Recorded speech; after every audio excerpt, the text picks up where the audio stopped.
প্রিয় দর্শক, আপনারা যে চিত্রটি দেখছেন এটা হলো মিয়ার দালান। এটা ঝিনাইদহ সদর উপজেলার মুরারীদহ গ্রামে অবস্থিত।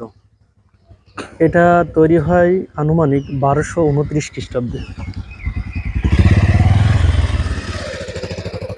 এখানে অনেক দর্শনার্থী, আমরা থাকা অবস্থায় অনেকগুলো দর্শনার্থী এখানে এসেছে।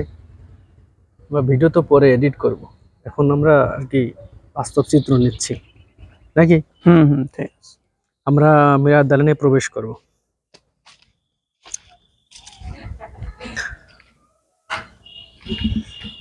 আসেন, ওই 20 টাকা দিয়ে ঢুকতে হবে। 20 টাকা ভাঙতে আছে ভাই? একজনের ভাই, এর আগে আসছি 10 টাকা করে নিয়েছেন। তখন আমি একা ছিলাম, এখন ছেলে বিটার বউ, আমার বউ, সব 4 জন থাকে এখানে এই জন্য এখন 20 টাকা করে। হ্যাঁ,